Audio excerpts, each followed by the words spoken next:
Growing up as the oldest of 7 children, Etta Pisano learned early how to get things done. The parents sort of depend on you to do more than the average 10-year-old does when you have 6 younger siblings.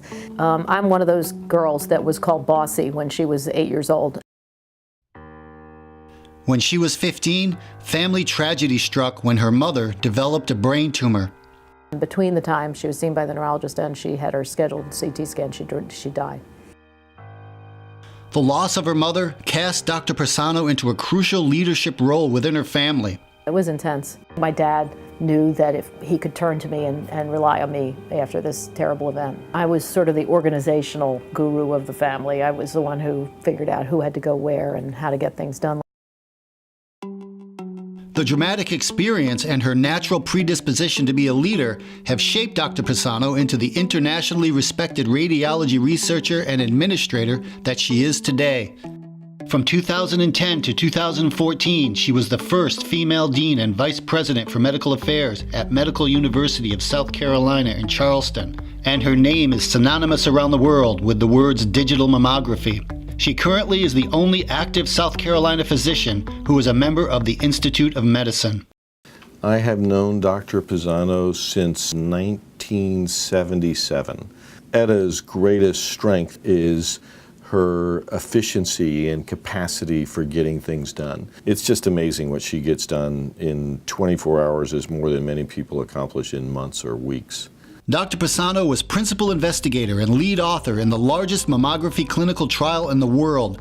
The NIH-funded $26 million landmark study released in 2005 validated the superiority of digital mammography over film for certain subsets of women and changed the face of breast cancer screening. We found more cancers, about 28% more cancers on average, and it was without an increase in false positives, which was quite remarkable.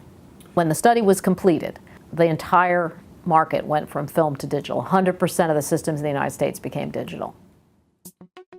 Because her father was a radiologist, Dr. Pisano was introduced to the field at a young age by accompanying him to work on Saturdays.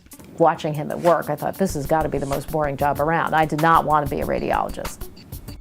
That changed during her second year of medical school at Duke when she rounded with radiologists. I realized how important the radiologist was in helping the team decide what to do next. There were a lot of really great radiologists at Duke that inspired me and made me want to be a radiologist. Reed Rice was the head of the residency training and a really great GI radiologist. Everybody wanted to be Reed Rice when they grew up. After Duke, Dr. Pisano and her husband, Jan Kilstra, whom she had met as an undergrad at Dartmouth and had followed to Duke for medical school, performed their internships and residencies at Harvard. She was director of breast imaging at Harvard's Beth Israel Hospital for a year following residency. For the next 22 years, she was a veritable institution at UNC in various roles. She established herself as an important national figure in breast imaging and eventually rose to become director of the Translational Science Research Center and vice dean for academic affairs. She was clearly one of UNC's medical rock stars. It was not quite a monthly event, but certainly every year or so she would have some national honor, some news release, being featured in a national news magazine, those sort of things. So I think the thing I'm proudest of is building the breast imaging division into the powerhouse that it is now. Dr. Pisano was instrumental in securing funding from individuals and the state legislature to build UNC's state-of-the-art Biomedical Research Imaging Center that opened in early 2014. And it's just so wonderful to see the building opening after many, many years of effort on her part. MUSC lured her away from Chapel Hill in 2010 to become its first female dean. She brought her trademark can-do drive to the institution. That means recruiting good people and retaining good people and supporting research in a way that hasn't been done before.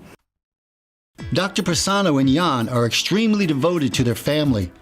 They have 4 children, the youngest of whom is a junior at Vanderbilt University. Despite incredibly busy professional lives, they have always made time to attend their kids' volleyball and soccer games, swim meets, and ultimate frisbee contests. I'm a believer that kids learn what they watch, that you serve as a good role model to them.